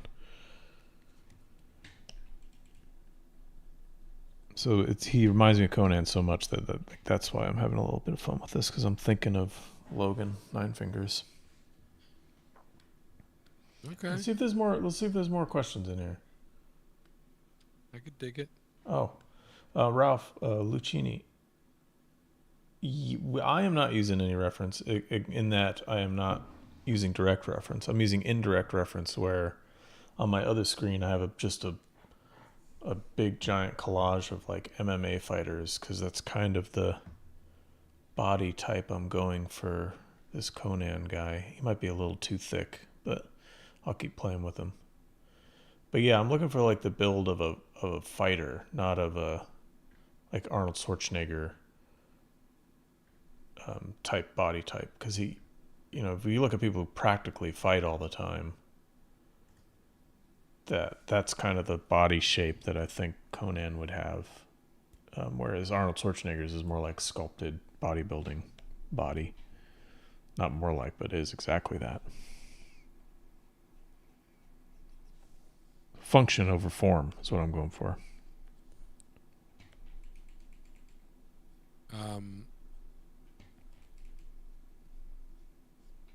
Yeah, I mean it's sorry. Found it. Facts. Oh my god. This work? Yeah, it's like takes all your brain power. Dude. Yes. Did you do it? What'd you do? Yeah. It's back face masking. What? Nope. Oh. You got this, man. I believe in you. So I do. So yeah, I just want to try and get I don't know. I'm just playing around with it here. Conan's always depicted as like just ripped. Although I would say like Frazetta's original Conan, no, he was ripped. He's like hugely ripped. Not necessarily. I mean, yes, but not like he. Like some people look like. He's a little less. Yeah, he's like a little less like Arnold. Like Frank Frazetta's Conan the Barbarian is less like Arnold Schwarzenegger, and more towards like what I'm looking at. But I think I want to go even more towards like an MMA fighter build, UFC or something. Like they're more sinewy, they got that. They don't have like huge, not a lot of them, unless they're like the heavyweights, like the regular weights don't have like gigantic pectoral muscles and stuff. Yeah, agreed. Yeah, because they're meant for speed. That much muscle mass, and they'll it takes up too much oxygen, so that they'll die within like before the end of the first round. Yeah, you're heavy too. You're gonna be gassed out real quick. Yeah. Like Arnold, I love Arnold, but that size that he was like 250 pounds back then, He's 6'2". He wouldn't be moving very fast. No, he would not be. But that was the. I mean, he was like Mr. Universe, right? I mean, Yeah, but that was the look. That was the total cool look. I get it. That was a cool look. Yeah, and it's Muscle Beach and all that stuff. Right. It's become the standard too. Like everyone in all the MCU movies, they're all huge. They're just gigantic. Yeah, that is true. But they don't look like the realest. The closest we can get to like actual warriors would be, I'd say, like UFC fighters, because all they do is train to fight. That's it. Right. That is true. And they don't look like Spartans from 300 Spartans.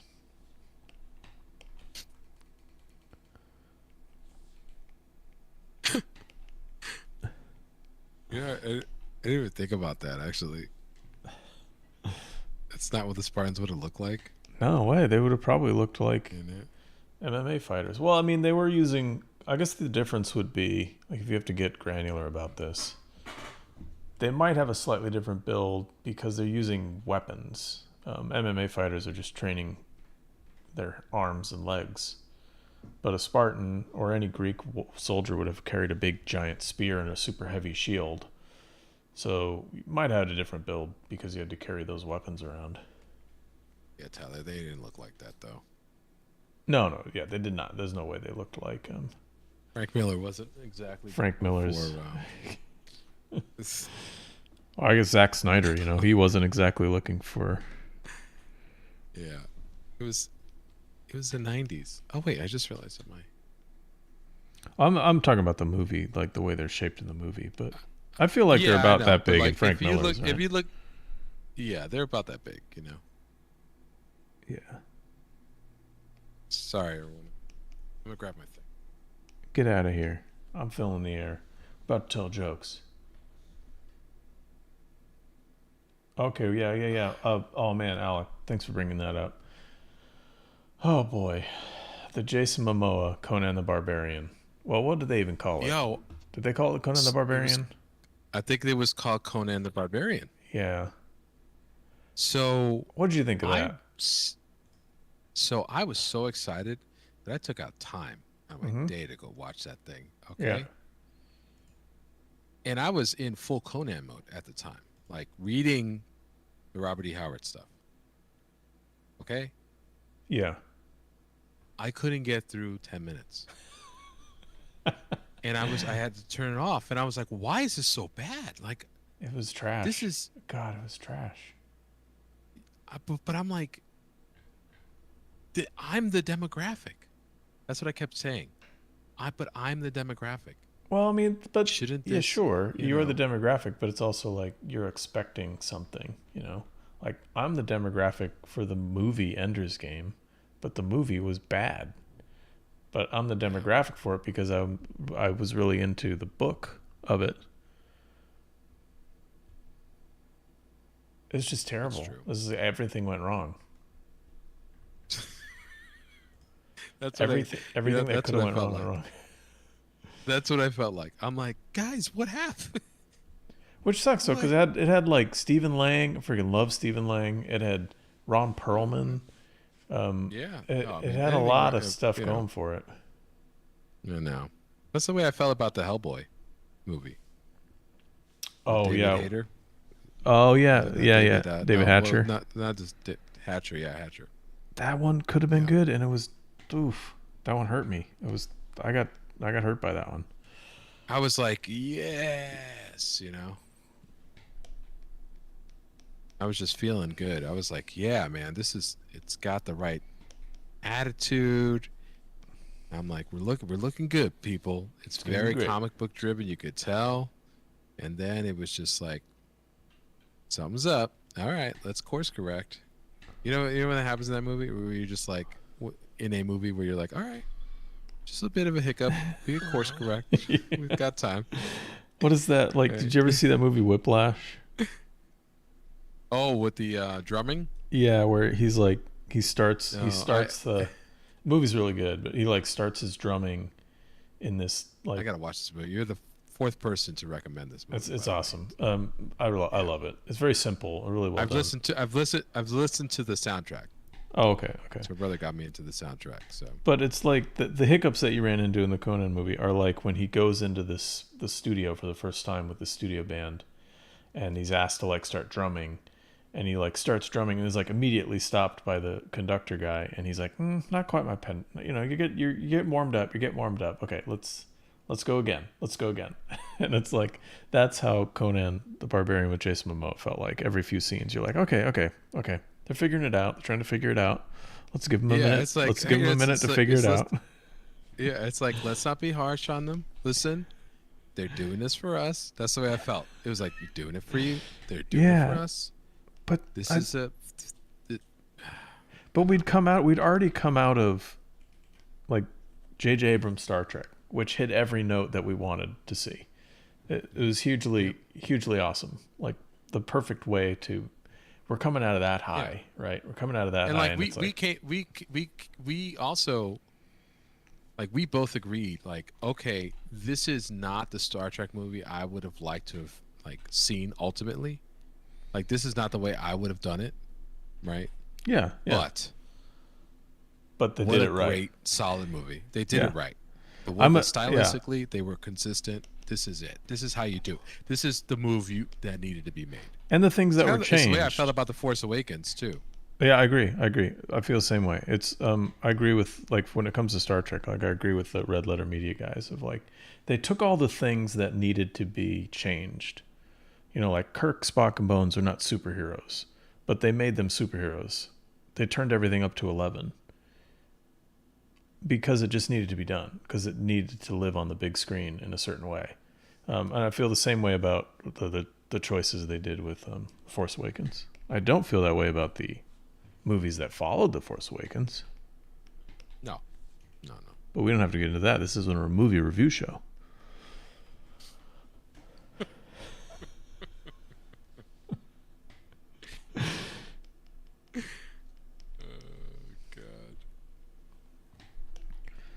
Yes, we don't have to, but we could. We will at some point. We're gonna do, like, we should do part movie review, part like art review. That makes sense. You know, like I like that. Like we can take the art thing. Survey, like, yeah. Dude, that would be cool. And then we could dedicate some episodes to we've kind of done that though. Doing it live. We've kind of done it with. Kind of done that with all of our pop culture stuff. Yeah, but I like the idea of analyzing a movie from our point of view, but also like we analyze all the art sides of it, not just, you know, the art. We analyze the art direction. We analyze the movie poster. We analyze like anything art related that went into it. We go into. Yeah, agreed.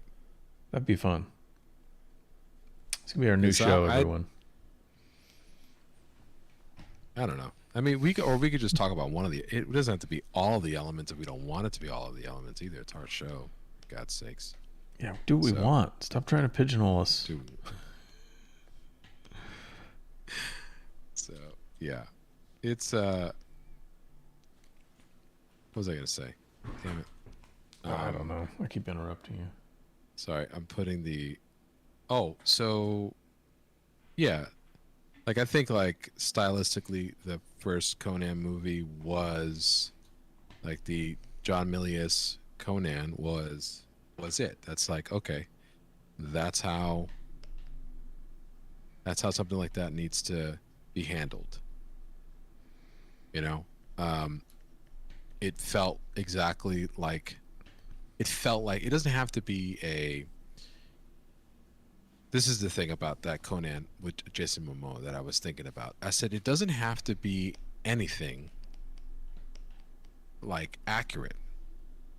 It just has to capture the feeling of the damn character. That's all you have to do. Yeah. That's all you have to do. And it's to capture the spirit is tough, but like it's not. That's not what people. Like, people don't want people that say, "Oh, I wish they should just grab the books and then film every scene." What they're not saying, at least to me, in my opinion, they're not saying that that's what they exactly want to happen. What they're saying is that they want the same feeling. Yeah, they want to be made in good faith with Yeah. a faithful adaptation, I guess is the term that I always like to go with. Like The Lord of the Rings was a faithful adaptation. Right. It wasn't exactly, but it was a faithful adaptation. Yeah, it captured the spirit of what made those things, at least in Peter Jackson's eyes, and Fran Walsh and, the movie maker's eyes, what made those, what they were, So yeah, but I digress. But that's the thing is like if even you get the complaint from like Conan the Barbarian days that like Arnold Schwarzenegger is not Conan, but the movie's great and it's done in the spirit and it's done faithfully. But if Arnold's not Conan the Barbarian, Jason Momoa definitely isn't Conan the Barbarian. He should have been. He is. That's the thing. It's like the universe gave you somebody who looked exactly like the way Conan is described in the damn books. Yeah. He's pretty damn close, man. And he's got the acting chops to do it. And he's an action person. He's got the, charisma to handle Conan. For goodness sake, Arnold Schwarzenegger, the guy from Hercules in New York. How dare you? How dare you bring that up? All right, he can handle it. Freaking Jason Momoa can handle it, and okay. Who would you cast as Conan the Barbarian right now? Not Jason Momoa. Jason Momoa. Okay, if he didn't exist,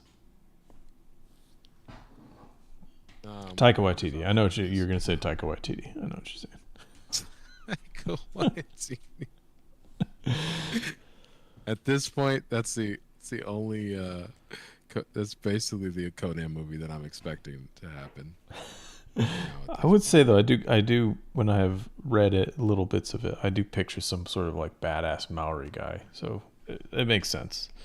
It makes sense. Yeah, I mean, whatever. I mean, I'm over it. I'm done being angry about it.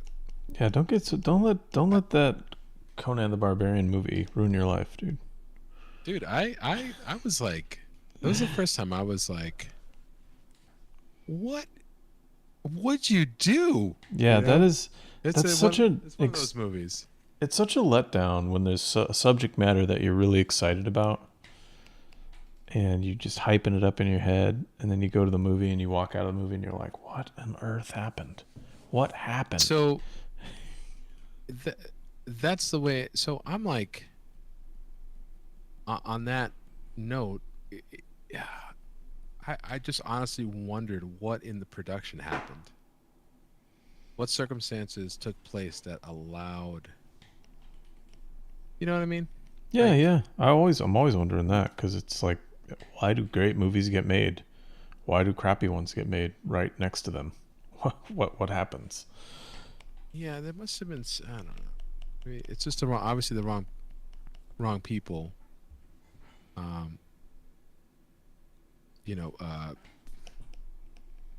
Had their hands in it, or the wrong combination of people, I should say, right? Because there are plenty of good artists and good camera people, and I'm sure you had a lot of veterans working on that, but just the combination just didn't work. And at the end of the day, do you blame the director? Is that like? Yeah, I mean, I think so. Yeah, but okay. I don't think you actually. You know what? I'm immediately going to backpedal on that, because sometimes a director is beholden to the budgets that they have. But then again, more budget does not make a great movie. No. In fact, so yeah, I guess it should to like it goes on the director. You could. Well, I mean, then you have these directors that are directors by name only, like that people always wonder, like, why? How do they keep getting movies? But it's because they. I know what you're talking about, but yeah, you don't have to name names. Are good. Are good soldiers. Like. Yeah, So I was recently talking to a friend of mine who is in Hollywood, and iterated this the same way. They were saying that they've worked with some directors that are just there to get the job done, like you just mentioned. They do good. They get the job done. But then there are directors that are like really there to work with actors, that they understand the craft and they listen to the things they do and they watch the dailies. And those are just two different styles of directing. You know, they both get the job done. Yeah, it kind of. I think it kind of. You just don't know then, right? I mean, like. Yeah. That's why it makes sense that like people who worked on a movie sometimes they could be like, this movie's gonna suck, and then the movie's actually pretty good. It's like it turns out to be Star Wars or something. Yeah. I've heard. And Oh, go ahead. Go ahead. you know, and then you have. Sorry, I just made. Damn. How do I do this? Boom. Well, I was gonna say. All right. Yeah. I was gonna say there's like I've heard actors. I think it was Mads Mikkelsen saying that he never phones it in because that he has that exact experience. Like sometimes people start a movie and they think it's going to be amazing, and then it turns out to be bad. Sometimes they start a movie that looks like it's going to be crappy and it turns out to be amazing. So he's always bringing his A game because he never knows when the movie might be successful or not, because it's just such a chaotic situation. I mean, that's my assumption. That it's such a chaotic, like too many factors going on. There's just no way to track all the things that could possibly go wrong, that you can never really tell if it's going to be a huge success or not. Like all the people, like remember that movie of the Stephen King book, Dreamcatcher? Sort of, kind of, yeah. Huge flop. But it's got tons of huge, big name people in it. And if you were to just look at that list, you would not think that anything could go wrong. But the movie was a massive failure. It scares the hell out of me. I wouldn't want to be responsible for something like that. Yeah, not me either. Yeah. Oof. Imagine like, Peter Jackson, Philippa Boyle, and Fran Walsh, how they were feeling when they were trying to do the Lord of the Rings. Yeah. Like, it's just like, no, thank you. I just don't, I don't envy that, you know? Oh, yes. Arkvane makes a good point that the directors are often beholden to the studios. So, like, I get what you're saying. Yeah, like, they're kind of like the captain of the ship, right? They were put in charge by the producers and the money people to make a good picture. Right. It's kind of on them, which I guess, you know, why they have a category for it and everything. There's no category for best producer, which I guess is best picture, but... But even then, I still feel like, you know, there are other things. I mean, it depends on the director, though, right? I mean, like I don't want to. I'm not naming any names, but there's some directors. You know, not everyone's Ridley Scott and can basically be like, yes, no, F you. Yeah, that's true. This is my movie. Yeah, I would even say like not everyone's like Quentin Tarantino. You know, who can say this is how it goes, or the movie's not even being made. Like, this is my picture. Right. In fact, those are few and far between when it comes to directors that have the clout and ability to say that and do that. Which I get. I get why. I totally understand. They make movies for film companies, not for themselves. But every once in a while, you get someone like Tarantino who makes movies for himself, not for film companies.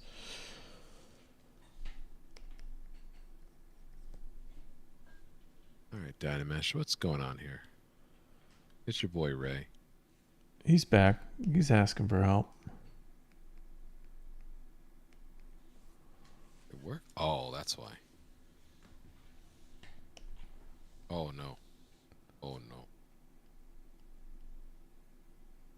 So, when do you think they're gonna make another Conan the Barbarian? At In this the point, age like, of I hope they perpetual never- remakes, what do you think? I hope they never do. Honestly, I think I'm like, just don't even bother, man. Just leave it alone. That's Oh, my dude, my that's take. well, that's never gonna happen. So, you got to entertain the hypothetical here. Okay, that's true. I'm not being. It's not good content. I think they should never do it, dude. Yes, and me. Yes, and me here. Yeah.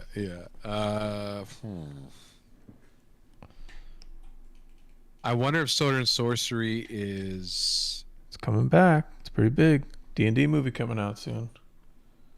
Does that actually look good though? I think it actually looks pretty fun. I work a lot with D&D though, so Okay. I have to be like, it looks great. I know. Yeah, I was like, I should shut But up. I And, honestly though, I will say, and like this isn't like because I work for D&D a lot. It does kind of look fun. Like it looks swashbucklery, which is I think if they get anything right, that's got to be the feel. Like D&D is not about D&D's never been about explaining this huge giant universe. Like Lord of the Rings that can be what they do all day long is come into this cool fun universe. But D&D is all about like the adventure. What did your guys go do? What's the adventure your characters went on?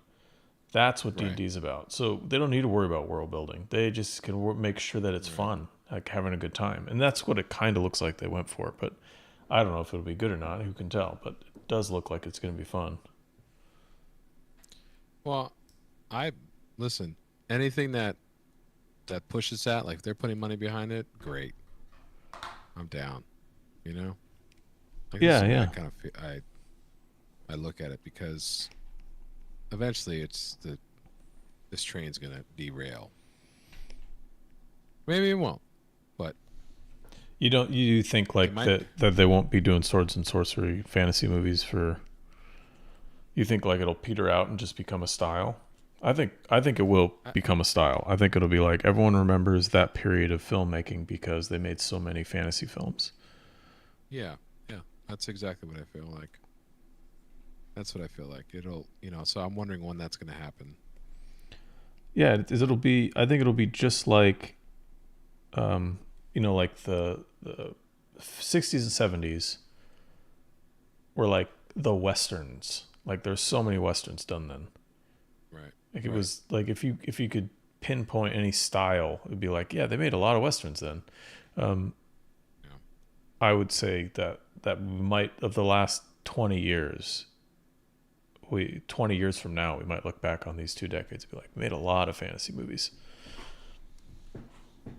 Yeah, exactly. And, styles will come from that kind of trying to recapture that and probably, become successful because of it too, Yeah, it's like in every situation, like in every film history wise, like there's always a movie that breaks the mold and then everyone follows it for a while. Like Jurassic Park did some serious like mold breaking when it comes to special effects. And so, well, not special effects, visual effects. So then they had a ton of movies following that. They were like, okay, we're going to make all kinds of digitally generated creatures. And that set a precedent and it set a style, for Hollywood. Yeah. There were a lot of those types of movies too. It's really interesting to think about that. Yeah, it's like it set it up, and then just everyone followed suit to devour that style of things. As much of the money as possible. Yeah, it's so interesting to watch those trends. How quick they, like the Matrix. Remember when the Matrix came out? Remember all the clones of the Matrix that came out after the Matrix? A lot of them, man. It was awesome. It's crazy. Superheroes has endured longer than I thought they were going to endure, though. Yeah, me too. It was like when Iron Man came out in 2008. It was like, all right, we're going to see a bunch of really cool Marvel movies. I never expected over 10 years of Marvel movies. Can you believe that? Nuts. Like, I mean, you gotta respect, Marvel. right? Like that's the biggest. No, no one in the history of film has tried to make 20 movies that are all in the same 20 plus movies that are all in the same exact universe, telling stories that all work together. That's insane. Yep. So insane that freaking, DC went crazy and like upended their entire movie structure. The Yeah. new studio execs. James Gunn is like basically just like telling people like Henry Cavill and stuff is like thanks, but your services are no longer needed. Yeah, it's going to be a huge shift over You know? there. I don't know if James Gunn can Yeah. save him, but they definitely Well, they need. obviously they're giving him a canvas, you know. Yeah, yeah. I think Feels like it. whatever they're going to give him is an opportunity for them to, for him to be like a Kevin Fig. Um, Right. but I don't Kevin know if Feige. Figgy, or I don't know how to pronounce it. Sorry, folks. It's Fig Um, Newton. uh, Listen, Kevin, I want to work with you one day. I want to work. I wouldn't mind working on a couple projects. Just remember who said your name yeah, I know. correctly. Ray wants to. Now that I've said your name wrong, I know I'm out. I know I'm out of the running, so I'll just give up now. But yeah, I don't know if maybe he can. Maybe Gunn can do that, but it's sort of like you better restart right now and make sure Warner Brothers understands that we're gonna go slow. We're gonna take our time. Yeah. Yeah, they really tried to. I mean, I get why they tried to rush it too. I mean, if I didn't know anything about comic books, Yeah. Well, and but you know about I comic saw books, that. right? Like this is a good point. Yeah, You know about yeah, comics. yeah. Do the characters that are presented in the DC universe, do they have like what it takes to survive on screen, or are they just too well molded for DC Comics to come out of that No, space? I think they can. I think they could do it. You just got to tell the right story, and I think you don't have to be beholden to the canon. That's the problem. It's like Yeah. who cares about the damn canon? Like they, like Yeah. Marvel doesn't. It created its own. That was like that was it. So Yeah. like I think that's it. That's what it's going to just take. just stop it, all of you. You know? But here's the question then. I mean, here's my pushback on that a little bit is it seems like Warner Brothers hasn't cared about canon because I mean, how many different Batman movies have we had in the past 10 years alone? Totally. I think that's why they succeed though. Like I don't think they I mean, it's an unpopular opinion, but I don't care about the universe. Like, I don't see why you have to. I get why, on a business level, it makes sense. Um, but like, I don't know. I would prefer it if it was more serial, like kind of how they've been doing. It seems like unintentionally, but how they've been doing it lately, which is Yeah, like we got a Batman movie and it's crazy and it's different. Then we got another Batman movie and it's different and but crazy. they're not going to do that now. No, now it's Like going to all be one universe. James Gunn said that he's like, we're going to marry TV, video games, and the films, and make sure that the same person's doing all of them. That's impossible. Is that really necessary though? Is This that is what what I'm like. is that what anyone needs from DC? I don't think so. Well, I don't know. mean, I don't yeah, know anything. I don't wish know him how to do it. Yeah, I wish him the best. I wish him the best, man. Seriously, like I don't know anything. Just some I dude. I gotta say though. Who forgot all the stuff he learned in ZBrush. Yeah, great. I will say though, I love James Gunn's Guardians of the Galaxy movies. I love them. They're awesome. And if Oh, yeah, I don't love even the style. Like, I don't okay, think it's that's appropriate another. for DC, but if he brings that, I But guess it'll be fun. but he did Suicide Squad, Yeah, which felt and very that different. was Felt very different. Was cool, yeah, but it felt very and he different. did Peacemaker. He did Peacemaker. Yeah, I haven't watched that. I hear that's good. Oh my god, it's like, you know when you see someone on see an athlete playing or something like that, or I know you don't watch sports, but like where you see somebody just hitting on all cylinders, like a really great album, Yeah. and like you see these musicians, like they cannot do anything wrong. Yeah. I know what you're talking Um, about. that's the way I feel the Peacemaker is with James Gunn. Like he knows exactly what to do, the right things to do. That's the way I felt. Oh Uh, wow. Okay. uh, as I really up this That's. whole. I gotta say, dude, we're almost at. We're a minute out. We're almost done here. Oh really? We're Oh, almost done for sweet. this brand new episode of season 4. Dude. It's awesome. I'm just gonna I'm gonna make sure I save this file because I don't want to lose it. No, I'm not saving anything. I mean, no, I'm just a fun little sketch, you know. I'm not gonna do No, anything. no, with I'm this totally Conan. saving. I'm totally saving. I'm just joking. I'm just joking. Yeah, no, this is. Listen, the sculpture. I'm noticing that it looks like crap until it doesn't. Sometimes, you know. Yeah, At no, least with that's mines, it's that's like, almost you know, always the case. yeah. So I am totally fine with that. I will do what I can. This has just been like anatomy stuff though, so I haven't even like posed it, polygrouped it and stuff. That It's should be a looking lot of sweet fun though, dude. when That's I do looking that. fun. That's some of my favorite things to do in ZBrush is just sculpt muscles and have fun sculpting Yeah, muscles. dude, I need to practice. Wow, it's looking I awesome. need to practice. So, thanks, dude. Finally got reference, and I realized like half the stuff is in the wrong place, but that's good. It's okay. It's all right. Don't worry about it. You just adjust as you go. But on that note, I gotta say, this has been a real pleasure doing episode 1, everybody. Dude, If you're watching, that's it. We're out of time. yeah, It's awesome. we're out of time. We'd love to invite you to like and subscribe, as we're going to be only doing our streams on YouTube going forward, and all the videos will be archived on there as VODs.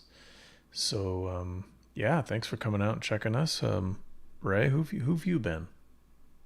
I have been Ray Bonilla. You could find my work at raymondbonilla.com and at Ray Bonilla Painter on Instagram. And who have you been? I have been Tyler Jacobson. You can find my work at tylerjacobsonart.com, and my Instagram is tylerjacobsonart, or at tylerjacobsonart. And yeah, thank you for this new brave new YouTube world. And yeah, you got anything coming up, Ray, that you want to tell people before we jump off the stream?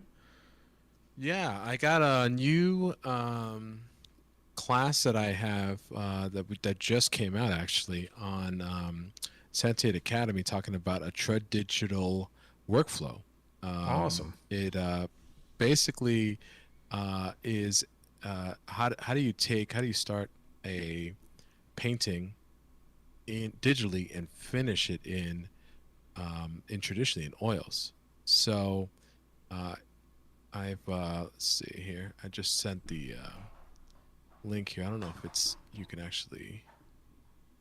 I'll send it to you, Tyler, and then maybe we can Yeah, well, yeah. post it in the chat or something like that. I forgot. Yeah, that's the thing. We got to. Can, I'll put a lot of details in the detail of this. You know, in the description of this video. Yeah. I'll say it'll be the link. Yeah, it'll be in the links. Links, description and link. So, but I'll pop it in here right now. But okay, we'll update the chat. That's what it looks like. Let's see if I can. There you guys go. Here on. Yeah. So, and it takes you through every single step, even like how I wet mount something, the palette I use, and you see every single stroke. So it's pretty great. That's awesome, man. Congrats. Yeah. Thanks, man. And I'm also doing a mentorship with Sentient. So if you want to work with me hands-on, I'm doing that. It's like a monthly mentorship, and if you click on the traditional workflow, it will shoot you to that mentorship as well. So you'll find information about that on there. And that's it, man. I'm just working on some new stuff. Really excited to show it, but I'm excited to get this Conan in. Heck yeah, it's gonna be Come great. back.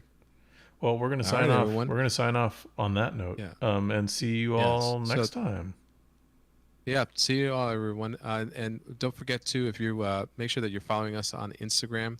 That's where you find out all the announcements for our shows to keep up to date, as well as anything else that any projects that might release that we're working on. And yeah, please like and subscribe. Hit the bell notification just to let you know when we go live as well, and when we publish a new video. Everything's going to be published on YouTube, so you can see these these VODs after the fact. So if you miss a live stream, not a big deal. Yep. All righty. Thanks, Tyler. Thanks, Ray. Good seeing you. All right. Likewise. Bye bye. See everybody later. Bye bye.